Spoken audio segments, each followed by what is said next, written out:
Angin malam desa Pandesari selalu membawa dingin yang tak biasa. Dingin yang terasa seperti diambil dari liang kubur. Setiap kali jam menunjukkan pukul 2 dini hari, suara gesekan bambu di kebun belakang mulai terdengar, seolah ada sesuatu yang merayap dan menyeret tubuhnya di tanah. Warga percaya suara itu bukan binatang. Mereka menyebutnya lurik geni. Bayangan lelaki yang berpakaian lurik Jawa, tubuhnya berasap seolah baru saja diangkat dari kobaran api. Awalnya, kisah lurik geni dianggap mitos yang sengaja dibuat untuk menakut-nakuti anak kecil. Tetapi sejak 2010, kehadirannya tak lagi bisa diabaikan. Satu persatu warga mulai melihat sosok itu berdiri di sudut jalan, di balik pohon jati, atau bahkan di depan rumah, sambil memandangi mereka dengan mata merah membara. Orang-orang yang melihatnya secara langsung selalu jatuh sakit esok harinya. Demam tinggi, muntah hitam, dan mimpi buruk berulang. Beberapa tidak pernah bangun lagi. Raffi, pemuda 20 tahun yang baru kembali dari kota, tak mempercayai mitos itu. Ia pulang untuk merawat ibunya yang jatuh sakit setelah melihat sosok lurik geni seminggu sebelumnya. Tubuh ibunya kurus, suaranya parau, dan setiap malam ia bangun dengan teriakan, menangis ketakutan. Dia berdiri di dekat pagar rumah Muraf, bisiknya suatu malam ketika Raffi menjaga. Siapa, Bu? Lurik itu, kepalanya miring dan dari mulutnya keluar asap. Raffi mengusap keringat dingin di leher ibunya. Sudah, Bu, ibu cuma mimpi buruk. Tapi dia memanggilku. Suara ibunya gemetar. Dia bilang, kembalikan aku, kuburkan aku. Pagi harinya, Raffi bertanya pada tetua desa, Pak Dharma, tentang mitos lurik geni. Lelaki tua itu menghela napas panjang sebelum bercerita. Lurik geni itu bukan hantu biasa. Dia manusia, atau lebih tepatnya bekas manusia. Namanya dulu Kawi. Lelaki miskin, tidak berpendidikan, sering jadi bahan olok-olokan. Tapi orang bilang dia punya kemampuan, bisa melihat pertanda, bisa mengobati, bisa memanggil mimpi. Banyak yang menyebutnya dukun. Banyak juga yang menuduhnya melakukan hal-hal keji. Tuduhan pemerkosaan itu, tanya Raffi. Pak Dharma diam sejenak, lalu mengangguk, muram. Iya, padahal sampai sekarang tidak pernah terbukti. Tapi zaman itu, siapa peduli? Warga marah, masa gelap, amarah jadi hukum. Kawi dibakar hidup-hidup? Raffi bertanya dengan suara lirih. Dibakar atas dasar fitnah. Dan sebelum dibakar, ada yang meracuninya dulu. Begitu kata orang-orang tua. Mayatnya tidak pernah ditemukan. Mereka bilang tubuhnya habis dimakan api. Dari situlah mitos lurik geni muncul. Raffi merasakan tenggorokannya kering. Kalau mayatnya tidak ditemukan, mungkin dia masih dikubur sembarangan. Ada cerita, orang yang membakarnya justru menyembunyikan tulangnya. Ada juga yang bilang tulang itu dijadikan tumbal pesugihan. Perut Raffi tiba-tiba mual. Anak muda, apapun itu, arwah Kawi tidak tenang. Dan sekarang, dia mencari seseorang. Mencari siapa? Pak Dharma menatap mata Raffi lama, membuat pemuda itu merinding. Dia mencari orang yang membuangnya. Sejak mendengar kisah itu, Raffi mulai memperhatikan hal-hal di rumah yang sebelumnya tidak ia hiraukan. Di dinding dapur ada jelaga hitam, padahal ibunya tidak pernah memasak dengan kayu bakar selama bertahun-tahun. Di bawah ranjang ia menemukan serabut lurik hangus, seperti sobekan baju yang terbakar. Dan setiap tengah malam, ia terbangun mendengar suara langkah menyeret pelan dari halaman. Suara itu semakin dekat. Malam demi malam, jaraknya makin pendek. Sampai akhirnya suara itu seperti berada tepat di balik pintu. Dok, dok, dok. Ketukan yang lambat, tapi berat. Seolah tangan itu bukan mengetuk, melainkan menempelkan sesuatu yang membara ke permukaan kayu. Raffi berdiri kaku. Dadanya berdebar. Ia berusaha memanggil ibunya tapi tenggorokannya terasa terkunci. Suara itu berhenti, dan dari bawah pintu merayap asap tipis berbau daging gosong. Raffi mundur. Jantungnya memukul keras pulang rusuk. Ia menutup mulutnya agar tidak terdengar. Asap itu semakin tebal, lalu hilang perlahan. Keesokan harinya, Ibu Raffi semakin memburuk. Suhu tubuhnya naik sampai 40 derajat. Raffi memanggil bidan desa, tapi setiap kali bidan mencoba masuk kamar, ibunya justru menjerit dan memohon agar pintu ditutup. Dia ada di belakang kalian, lurik itu. Dia marah karena aku tahu rahasianya. Bidan memandang Raffi dengan bingung. Rahasia apa, Bu?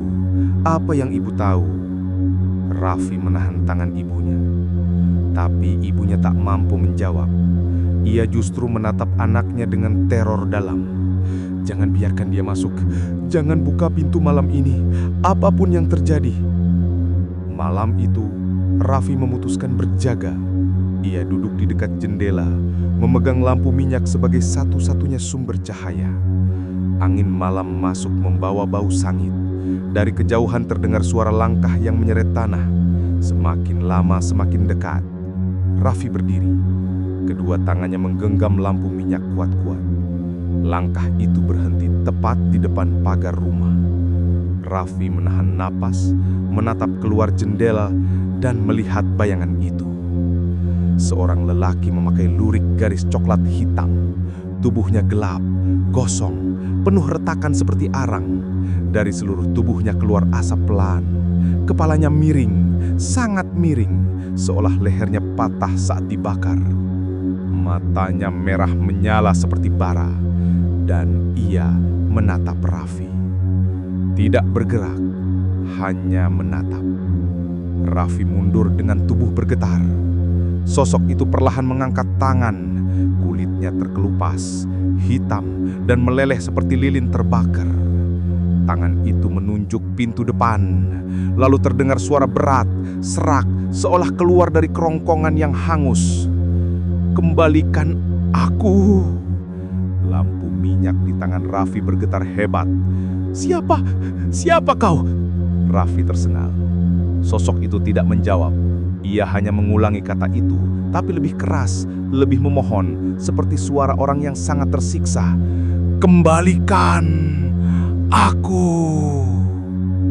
Raffi menutup jendela secepat mungkin dan menarik tirai, tapi suara itu tetap terdengar dari luar. Kembalikan aku, kuburkan aku. Suara itu menghantui hingga pagi tiba. Hari berikutnya, Raffi mulai mencari tahu lebih dalam tentang masa lalu Kawi. Ia mewawancarai warga tua, membaca catatan lama, dan mendatangi lokasi-lokasi yang disebut dalam cerita. Dari berbagai cerita, ia menemukan detail baru. 1. Kawi bukan dukun pemerkosa.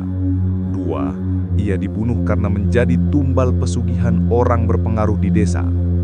3. Setelah dibakar, tulangnya tidak hilang, melainkan dipendam di suatu tempat gelap. Dan 4, orang yang mengetahui tempat itu adalah perempuan yang sekarang menjadi ibunya. Raffi merasa kepalanya berputar. Kenapa ibu tidak pernah cerita? Pak Dharma menjawab lirih. Karena kalau dia cerita sebelum waktunya, lurik itu akan datang lebih cepat. Tapi kenapa dia datang sekarang? Pak Dharma memandang langit. Mungkin waktunya sudah tiba untuk mengetahui kebenaran. Malam berikutnya, keadaan menjadi lebih buruk. Lurik geni tak lagi hanya berdiri di luar pagar. Ia mulai muncul di berbagai tempat. Di pantulan ember air, di belakang pintu kamar mandi, di pojok dapur ketika lampu mati, di halaman ketika kabut tipis muncul. Setiap kemunculannya membuat suhu ruangan turun drastis. Bau daging terbakar memenuhi udara dan lampu berkedip-kedip. Raffi semakin tak bisa tidur. Tubuhnya kurus dan wajahnya pucat. Ia merasa lurik itu semakin dekat, semakin berani menunjukkan diri. Dan puncaknya terjadi pada malam hujan deras. Ketika Raffi sedang mengganti kain kompres ibunya, suara ketukan pintu terdengar keras. "Dok! Dok! Dok!" Ibunya membuka mata dan menjerit, "Jangan! Buka!" Pintu kamar tidur mendadak terbuka sendiri. Di sana berdiri Lurik Geni. Tubuhnya meneteskan cairan hitam panas. Asap hitam mengepul dari kepalanya. Rambutnya hilang, hanya menyisakan kulit kepala gosong yang retak. Matanya bukan mata manusia. 2 titik bara seperti api dari dalam tubuh. Mulutnya terbuka perlahan dan keluar suara yang membuat darah Raffi membeku. "Kau, anak, dia." Raffi tertarik ke belakang oleh ibunya. "Jangan lihat dia!"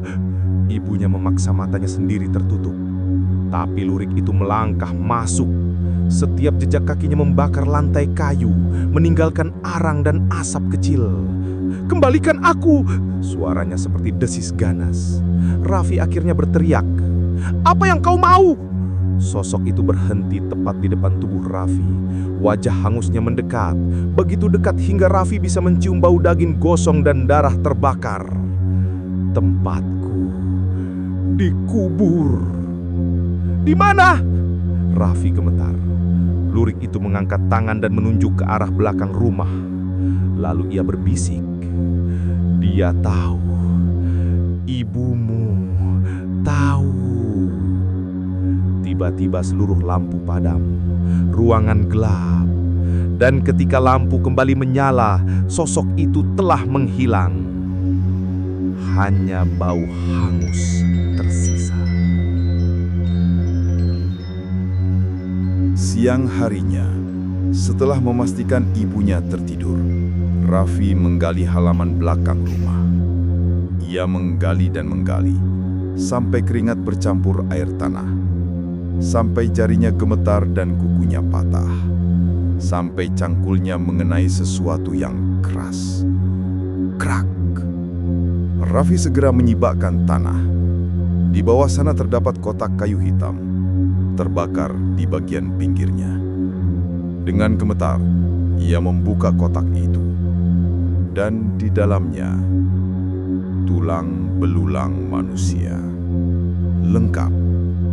Tertutup kain lurik hangus. Raffi menahan napas. Ada sehelai kertas tua yang tertindih di antara tulang. Kertas itu berisi tulisan yang hampir pudar. "Maafkan aku. Mereka memaksaku. Lelaki ini tidak bersalah. Semoga Tuhan mengampuniku. S." Raffi membeku. Inisial S itu bukan nama acak. Itu adalah nama ibunya. Raffi kembali ke kamar. Ibunya menatapnya dengan mata yang sudah kembali tenang, seolah tahu apa yang telah ditemukan. "Aku berusaha melindungimu, nak. Dulu, aku masih muda. Orang-orang memaksaku membuat kesaksian palsu. Kata mereka semua akan aman kalau lelaki itu dibuat menghilang. Aku takut. Aku dibohongi. Setelah mereka meracuni dan membakarnya, tulangnya diberikan padaku. Aku tidak tahu harus apa. Aku hanya menguburnya di belakang. Aku pikir itu sudah cukup. Aku pikir..." Raffi menunduk, merasa dunia runtuh di atas kepala. "Kenapa ibu tidak bicara sejak dulu?" "Karena aku takut dia kembali." Tiba-tiba angin dingin masuk dari jendela yang terbuka. Lampu minyak bergoyang, bau hangus memenuhi udara. Raffi menoleh. Lurik Geni berdiri di sudut kamar. Tidak bergerak, tidak menyerang, hanya menunggu. Raffi berdiri perlahan. Ia menggenggam tulang itu dengan kedua tangan. "Aku akan kuburkan kau dengan layak," ucapnya lirih. Lurik itu menunduk sedikit, seperti memberi izin. Upacara pemakaman sederhana dilakukan malam itu di tanah lapang belakang desa. Warga berdiri dalam diam ketika Raffi menurunkan tulang-tulang itu ke liang, menutupnya dengan tanah, dan meletakkan kain lurik hangus di atasnya. Pak Dharma membaca doa. Raffi dan ibunya berlutut. Angin malam berhenti. Sunyi. Sangat sunyi hingga suara napas pun terdengar jelas. Lalu dari kegelapan, muncul asap tipis. Sosok lurik itu berdiri tidak jauh dari makam. Tubuhnya tidak lagi bergerak liar. Matanya bukan lagi bara penuh amarah, melainkan cahaya redup yang hampir padam. Ia menatap Raffi lama, sangat lama. Lalu dengan suara yang hampir seperti bisikan manusia, "Terima kasih." Tubuhnya perlahan mulai memudar, seperti abu yang ditiup angin. Asap terakhir dari tubuhnya terangkat ke udara, dan lurik itu lenyap.